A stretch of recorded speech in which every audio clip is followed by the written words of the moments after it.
Hey, beautiful people. This is James Prim with this Beautiful Crazy Life podcast. It has been a while for sure. I haven't recorded in some time. I just revamped the YouTube page. It is awesome. So if you haven't been there, make sure to type in This Beautiful Crazy Life podcast and then you will see it. If you hear me breathing kind of hard, my allergies and my asthma is kicking my butt lately. So just ignore that.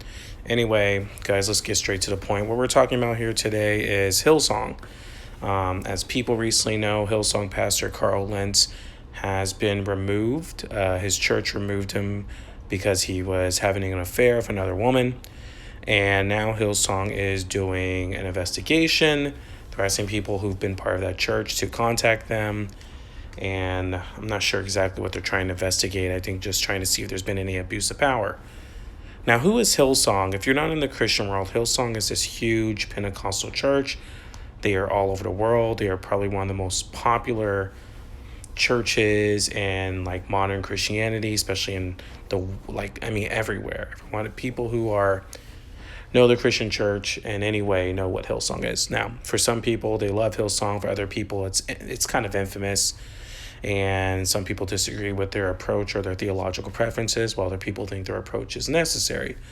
Carl Lentz was the pastor for Justin Bieber, and that's how he sort of became big when he was already kind of a popular pastor, and that just blew him up more. And he looks like a supermodel, quite frankly, and he cheated on his wife, and that made the news. Now him and his wife are no longer working there. And I'm not really going to talk about that. I mean, there's so many Christian content creators, CCCs as I like to call them, who are already talking about this. You know, they have all their types of different reasons. And maybe I'll make a video about people reacting to the Carl Lentz scandal and just sort of how some of it's problematic, but I won't talk about that today. I want to talk about an article from someone who helped start the Hillsong Church in New York City. This article is called Hillsong NYC Dishonorable Mentions. And what I'm going to do is I'm going to read through every paragraph and then I'm going to just, say my thoughts, what I think about it. And this article is it's not really an article, it's a blog post. And the name of this blog post is Jamie the Cat, the Blog. Just a girl feeding myself to the world, asking it to love me. Interesting. All right.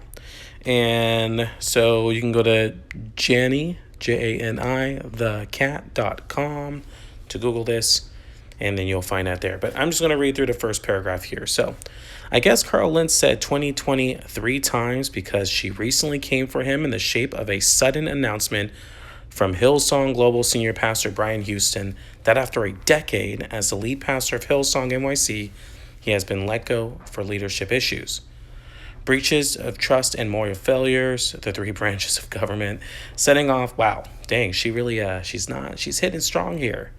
Setting off a still rising tide of speculation and revelation has led to the opening of an independent investigation to help determine how deep the troubled waters are. So that's something. What exactly and how much good will it do is unclear.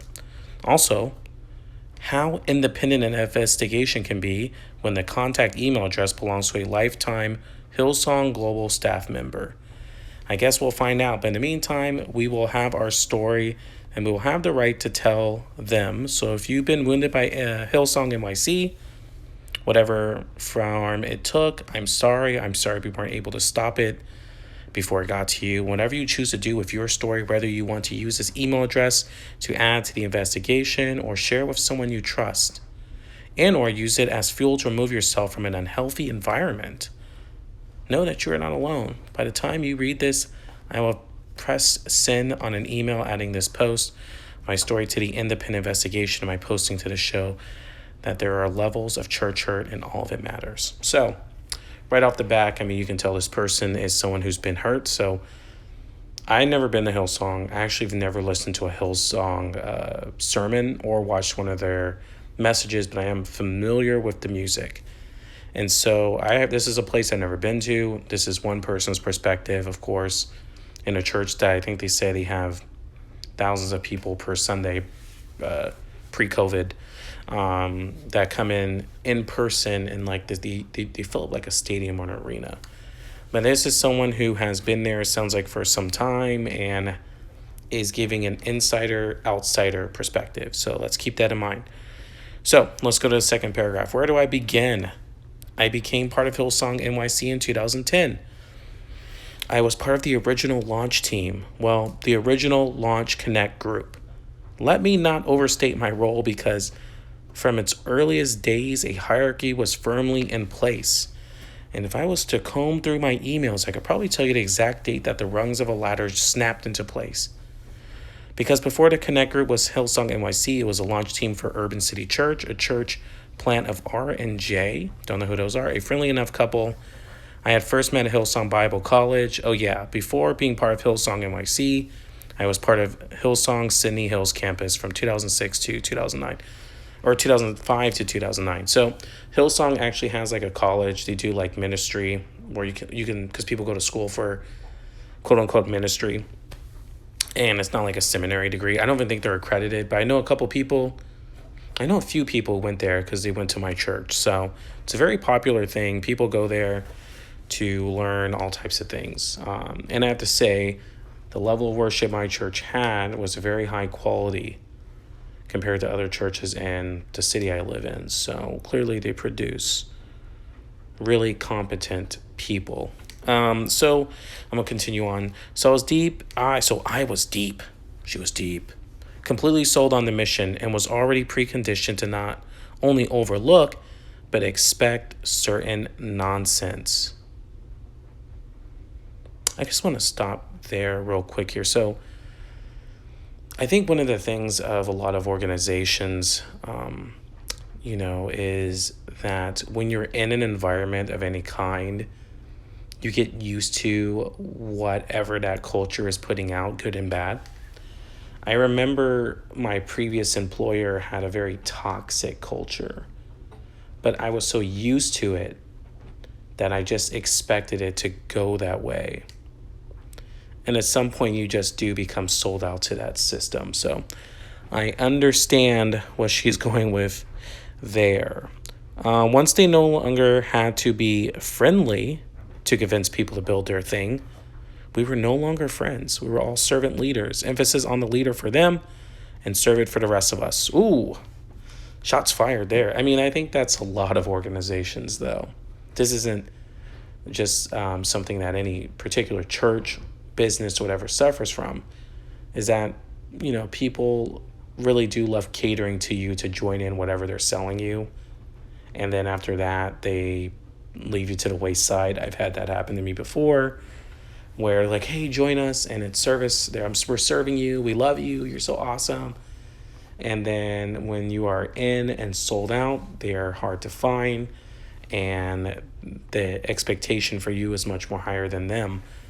And churches love using that term, servant leader. If you're not familiar with that, it's a whole concept. Look it up. I'm not going to explain it.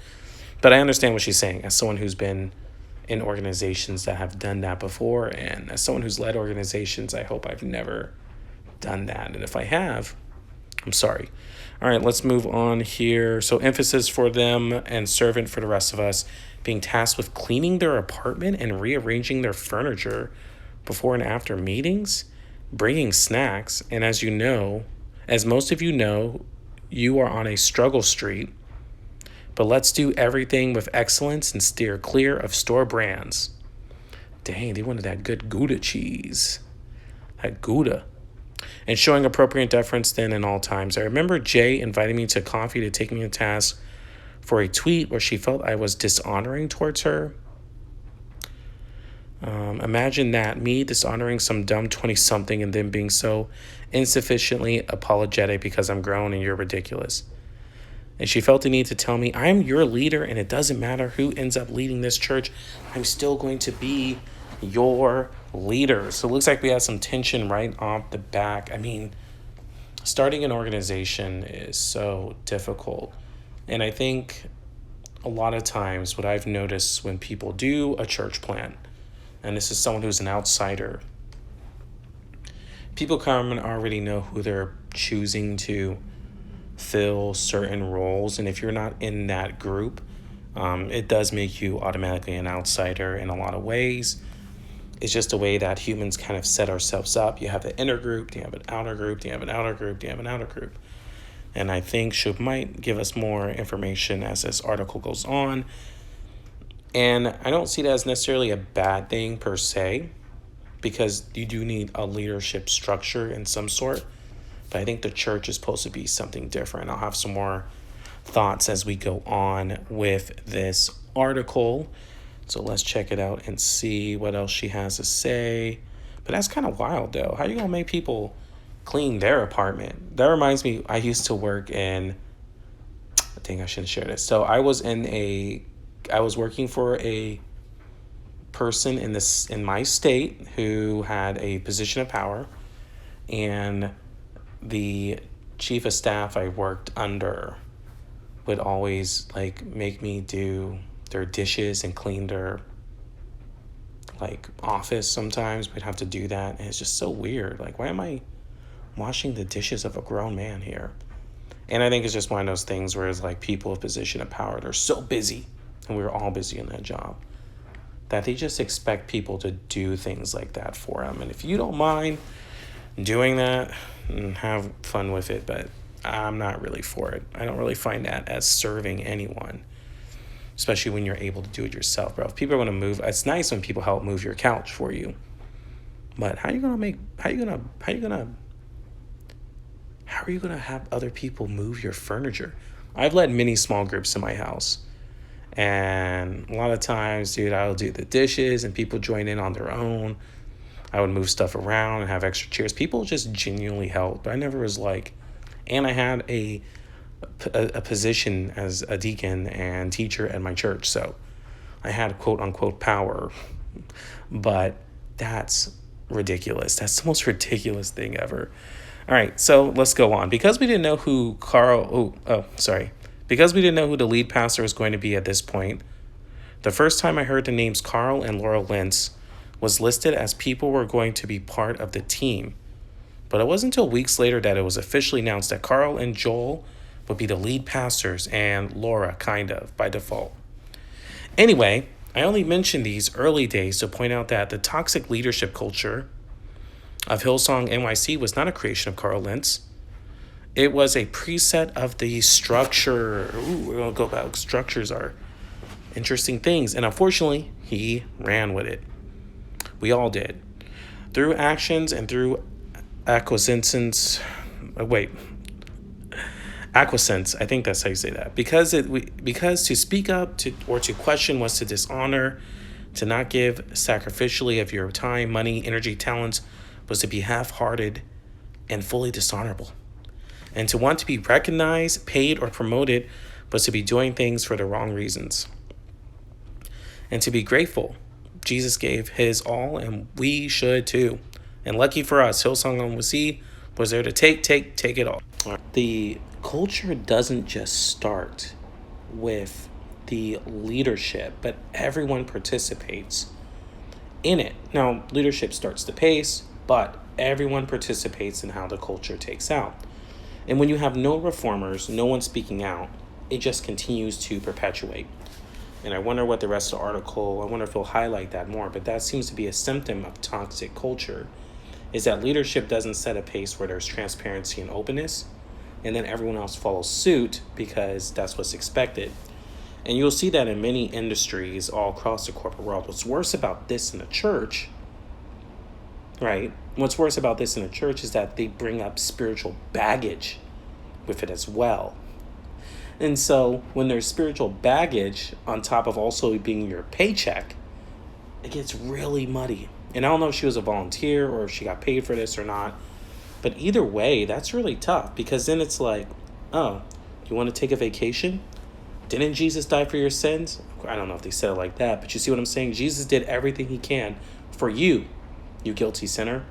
Now, you need to do everything you can for his church. And then what ends up happening, and this is the worst part, is that if you want to actually get paid or honored for what you're doing, you're seen as being greedy or too ambitious. And that is a very hard thing to kind of figure out. I remember when I was volunteering a lot at my church and they would give out stipends. I was like, I'm working a lot here. Like, I feel like I should get paid. Like, how do I bring this up? Because I don't want to seem like I'm greedy or if I'm moving too far. And it's different than my job, but I'm definitely working. So you see how that dynamic can happen? And no one ever discouraged me at my church, my old church, to not ask to get paid. I just did that to myself.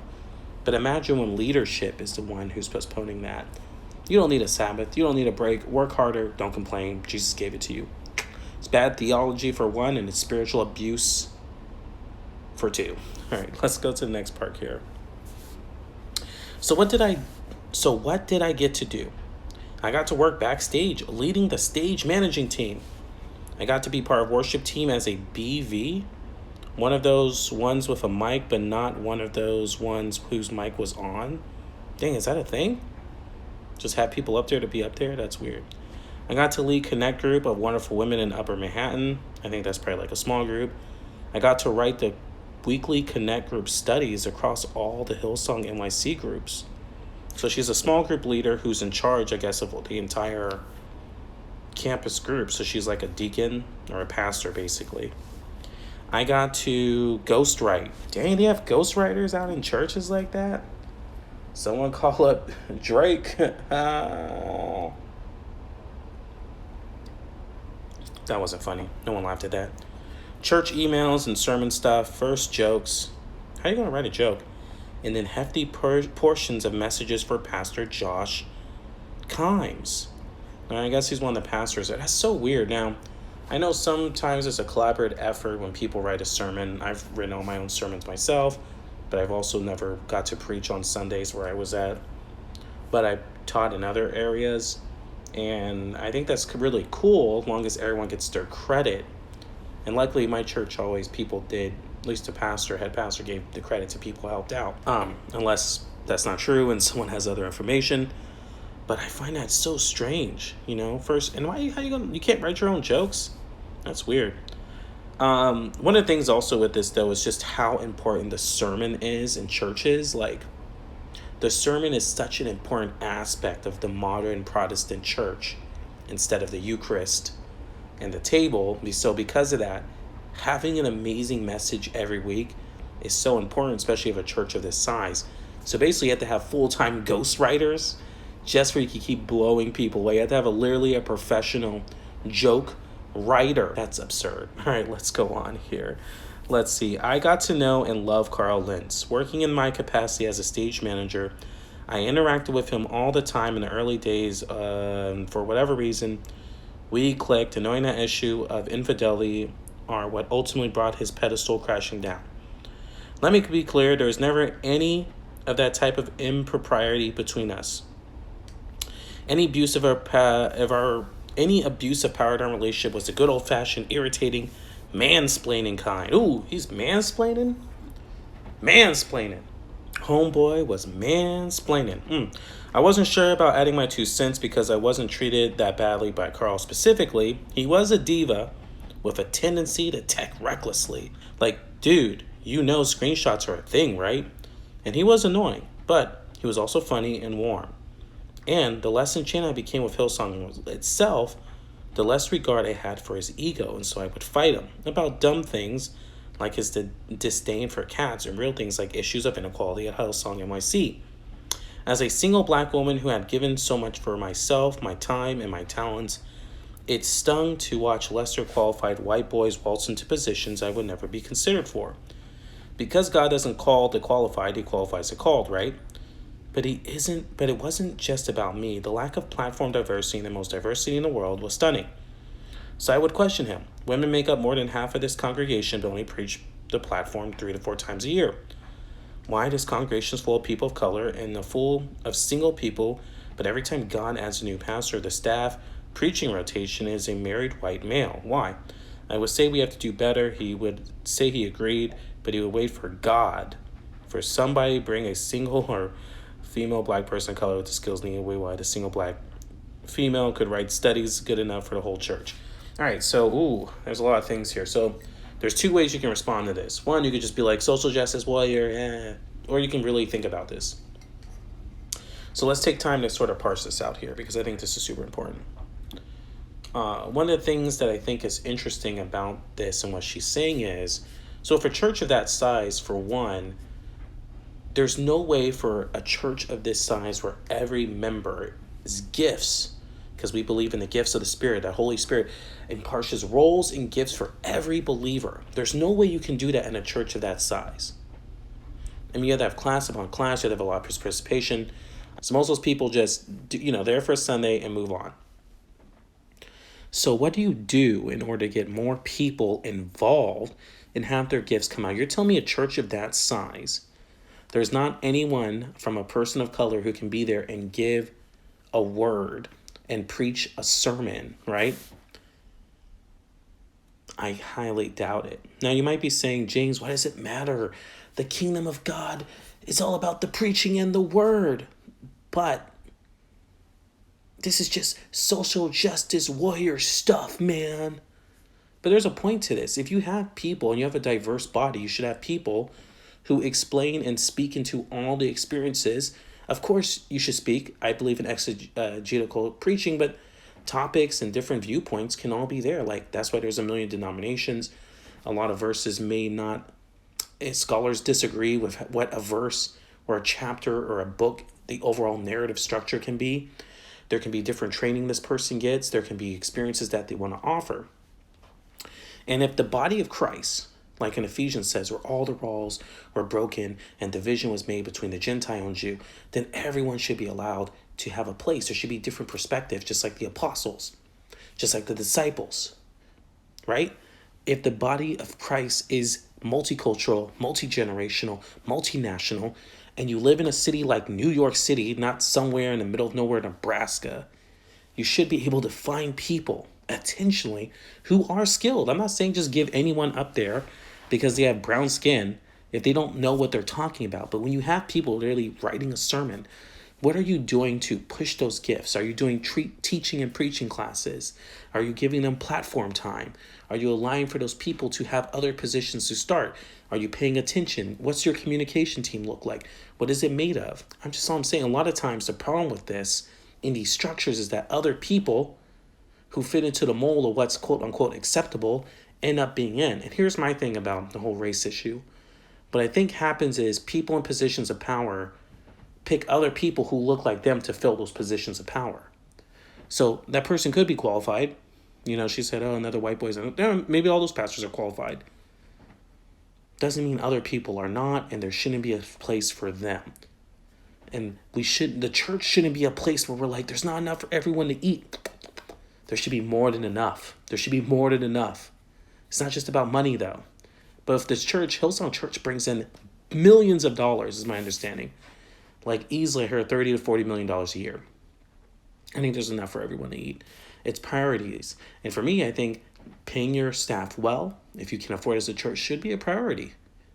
Along with giving to those in need, making sure your members are well, all the other things. But that should be something because someone is literally pouring into the people. Bro, I'm preaching right now. Let me go on to the next part. Y'all ain't gonna listen. Y'all ain't even listen. That might be too much. That's too deep. All right, let's go to the next part here. How does the old saying go? Gaslight someone and they'll serve for a day.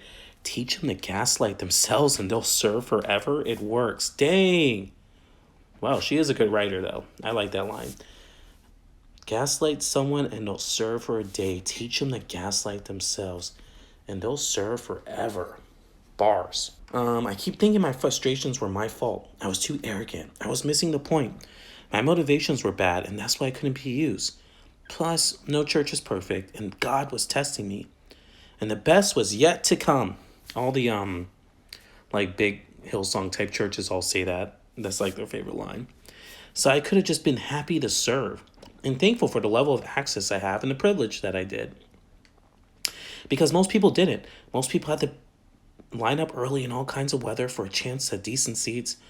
Because most people didn't have a seat in the reserve section. Most people never got to meet Carl, much less trade a passive-aggressive text. Most people have no recourse when they were being mistreated by their leaders. While I was able to move pretty freely, and at times someone did flex on me, I could not get my complaint heard. Not that it did much good, because within the Hillsong hierarchy, people are great at appearing one way, and to people above them, while completely different to the people who deem themselves to be above. I think that's really interesting what she said there about gaslighting themselves. Like, once again, more forms from, according to this person, this is all one person's perspective. But I think this is in a lot of churches where spiritual abuse is used in this way, where people are told the reason they're not where they are is because it's their fault, and that's why they're not getting blessed. It's really messed up. And there's a lot of ways you can do that to people. So just be happy with what you got. The other thing that stood out to me was, yes, I really do believe you should honor the people who serve the most. Like, honor those who deserve honor. Like, simple principle, because most churches is a small group of volunteers who do like 80% of work. And then you have the staff and you have other, but it really, most modern churches of this Hillsong structure or any mega church, or any church structure really, unfortunately, the volunteers are like the foundation that makes the operations run. And those people should be able to be honored. And I don't have a problem with reserve seating. The problem I do have, though, is just like, we worship pastors. And could you imagine, oh my gosh, my pastor's the pastor of all these celebrities. I really want to be near them. I need to. Oh my gosh, I want to meet Carl Lentz. Like, that's crazy. But even people do that in smaller churches. I've seen it in a lot of churches where people just want to get access to the pastor. It's wild. These are just people. And then so even non-celebrity pastors are treated like celebrities in their local church. And it's problematic. It's problematic because then you think access is something a lot of people want. People want to be near power. It's this thing. I don't know what it is, but it's such a gravitating power. It's literally like gravity. Like you're Jupiter and you're pulling in all these other little moons, these little satellites around you. That's literally what it's like. And I don't know what it is. I don't know what this is about human psyche that wants them to be around power. But it's very intoxicating. Did you guys like I did it? In power. All right, let's go to the next one. Maybe even me. I hope not.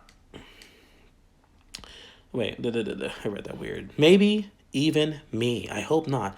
But I can't say for sure because I was definitely part of the problem. I let my privilege keep me complicit. Ooh, she used a trigger word for a lot of people. Privilege. I hope that didn't bust your eardrums. But it's true. I think sometimes we're in comfortable positions. Even if someone has a better position, it's easier just to kind of let the system do what it does. I remember working in politics. And when I first got in, I was such like a hellraiser, a bomb thrower. But then the system slowly eroded away at me. And little things that I had a problem with didn't seem as big as a problem. I'll get to it eventually. I'm still against it, but it kind of works. And then you get more power and more privilege and more access. It's dangerous. Privilege is a dangerous place to be if you don't have self-awareness. I'm going to repeat that because that was such a good thing. Privilege is a dangerous place to be if you are not self-aware. I don't think I said that exactly the same way as I did the first time. By convincing myself that gross inequities and abuses of power were just bugs in the system that was doing enough good to outweigh the bad because people were meeting Jesus. And that was the main thing, right? And somebody had to speak up about equality. If it was not me, who? And I had to put so much time in. So even if it got harder and harder to unsee how emotionally and spiritually manipulative that Hillsong structure is, I was so close to being in position to affect real change, maybe. In the end, I realized Hillsong was never going to change, that even if Carl really wanted to be in a more equitable place, and maybe he did, it wasn't really his call. Ultimately, Hillsong wasn't his church, and Hillsong isn't built for equality. It thrives on inequity. Imbalances of power, access, and opportunity. Hillsong is about being blessed and anointed as evidence of being prosperous and powerful. That prosperity gospel, from what I could think, from what I know of Hillsong, I don't think they're like a bunch of heretics or something, but the sort of provincial teaching that borderlines. There's a lot of kind of teaching I've heard from people I respect that sort of makes this argument is that, hey, the reason you're successful is because you're probably doing something right, which doesn't mean it's true. Joel Osteen, he is very popular, and he does violence to the Bible. I mean, he really does, and I don't think that's an exaggeration. That's how I would say it. He does violence to the Bible, and this can be so many structures, right? So many structures operate this way. The structure influences the individual, the influencer influences the structure, and it goes on and on and on. And they both affect each other. It's dangerous. It's very, very dangerous. Goal number 1 was to make sure the church machine was owed unlimited supply of souls to grind by preventing the concepts of serving and honor to take advantage of everyone involved, but especially volunteers, constantly requiring them to raise above standards that their leaders weren't required to meet in exchange for partly benefits their leaders would never settle for. How many choir members were told we couldn't afford to give them bottles of water? Bruh, for real? Y'all bringing in $30 million, can't give out water? While the weekly green room spread for the pastoral staff was lush. Dang, I should apply for a job. I want a lush green room. And then times that inequality, about 4,000 difference between the meals provided for volunteers for Hillsong and those for platinum guests / VP visitors. It was unreal and unchrist-like because people can find a million ways to justify decisions, but they can't pretend in what Jesus would do. Look, I think it's really cool when churches honor special guests, but we all have a seat at the table. Like when you think about the table or communion or the love feast, we are all equal and we all get to join in participating in the partaking of the body of Christ, whether you believe that's literal or figurative. We won't get into there. But when you're taking the Eucharist or communion, everyone is equal, and we should apply that same idea and structure and principle to every aspect of the church. Now, it's okay to honor people because some people work really hard. And like I said, most work's done by volunteers. Volunteers should be really respected and given all types of nice things. One thing I can say about the church I went to is that a lot of times volunteer staff was honored and was given like meals and call outs and shouts out. But even in my own church, there was definitely favorites, and I was one of those favorites. And I want to talk a little bit more about this, how that happened and what my reaction to it was. But it did offer me more access and privilege, so I get it. I completely get it. And I never asked for those things either. I just kind of ended up in them, but that's a different story. But we'll talk about that later. And I don't think there's anything necessarily like that people are doing these things badly in most cases. But this seems very, from this article, from this one person who's saying these claims, I can see this happening in a lot of ways where people up top get way more. And I understand that in the corporate world, but I don't think the church should work that way. It just shouldn't. Like, it should be, I think, someone who's a speaking pastor should be comfortable in a room full of volunteers who do parking or checking coats or usher in people. Like, there shouldn't be some weird separation. That's so whack. That's super whack. What's the difference then? Might as well just speak at a corporate event. At the same time, I won't pretend it was all bad. Because it wasn't, which many of us look back with such ambivalence because while being used by people who should have cared for us, we were bonding with others in the trenches. The majority of my closest friends are people I met at Hillsong, volunteered with at Hillsong, and was in connecting groups with Hillsong. So was she just a volunteer not getting any money at all? And I wouldn't trade in for the healthy spirituality in the world. So, all well that ends well, right? Except it isn't. Ended. Except it hasn't ended. The trauma is ongoing. Roughly, for every 10 people I know from my time at Hillsong, 3 will still be there. 2 will be at some other church, and 5 will be nowhere at all. Traumatized from their time at Hillsong NYC. That always breaks my heart, is that people have a bad experience at a church, so they leave the body of Christ completely. I mean, it's almost like Satan doesn't have to do anything at all. We just do all the work.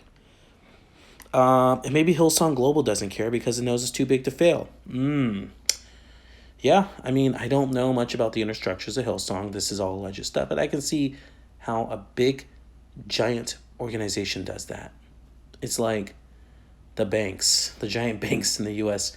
and the world, right? Where they kind of know that the U.S. government's not going to let them fail, so they can fudge little things here and there. But smaller banks don't necessarily have that opportunity. Individuals don't. I mean, we've seen that when all the layoffs and shutdowns, the government was nowhere to be found. Who got the majority of that stimulus money? All right, I'm going political now. Let me go back. And maybe Global Hillsong doesn't care because it knows it's too big to fail. It will keep why am I not reading today? It will keep colonizing its way into sufficiently gentrified neighborhoods and burning through people. So I've heard that criticism of Hillsong before. You kind of pick areas that are mostly black and brown, and of course because they're there, I heard a lot of people have made that accusation against a lot of big churches, like Elevation. They pick areas with low property area value, and they raise the property value, and then those people who live there don't necessarily benefit from it. Well, these places make ridiculous amounts of money. Take it how you want to take that there. Just like any other global franchise, it's not the healthiest option, not the best, but it has name recognition and it's predictable, and there's something comfortable about that. So I hope Hillsong Global doesn't think it's too big to fix, and I hope it doesn't try to pin all the problems of Hillsong East Coast on Carl Lentz. He, like many of us, was a victim and a villain of the framework he has landed. Ooh, this girl is a good writer. He, like so many of us, was a victim and villain of the framework he was handed. We all get to participate in this structure, and it's really hard. Are we all Babylon? Good question. Are we all Egypt? I mean, we're not. We're all saved through Christ, so we are his sons, but do we participate in his system? Is that what we're fighting against? Is that part of the powers and principalities? I don't know. I'll leave that there for you guys. And he fumbled the ball and the bag badly, but culture isn't taught, it's caught, right? So even if as I write this and I know how much upset I have friends who are deeply swollen into Hillsong, I say you can't have it both ways. A leader cannot be the corrupt within a good structure and with nobody noticing for so long. Especially not Carl Lentz. Emotional, spoiled, and pampered coddle Carl Lentz. Bless his heart. And then she just talks about how to connect with people who've been hurt by Hillsong, and to do the how to connect to do the what's that thing called? Be part of the investigation. So, I mean, I just want to, I kind of have a couple thoughts at the end there. I don't know if I agree with that last statement. I think that people in toxic environments are taught to do that. I remember this job I worked for where the executives were just kind of ruthless, so they taught their management to be ruthless, which taught the supervisors to be ruthless, which taught the employees to be ruthless, which then recirculated itself within the culture. So it goes both ways. Some people want to blame the structure and say it corrupts individuals. Some people say the individual corrupts other individuals, but I think it's a mixture of both that's not very hard to detangle, and they work in the same way. But this article is really interesting. It highlights a couple different things. Tell me what you guys think. Make sure to like and subscribe. This is This Beautiful Crazy Life. I don't think I have anything else to add. Share this with your friends. This is kind of long, but hope you guys enjoy it. Hope you like the thoughts. Catch you guys later. Sometimes you win and sometimes you lose, and sometimes it calls you right in the move. Come to my table, come to my bed, go easy my hunger, easy my head, bringing me fire, bringing me water, taking me high, taking me down.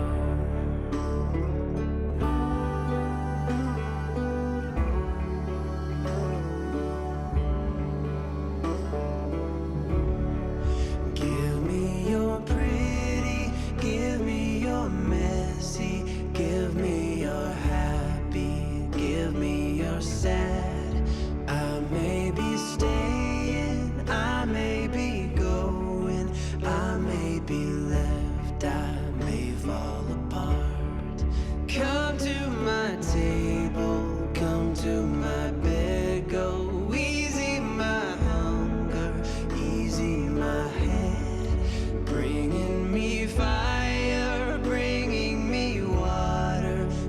taken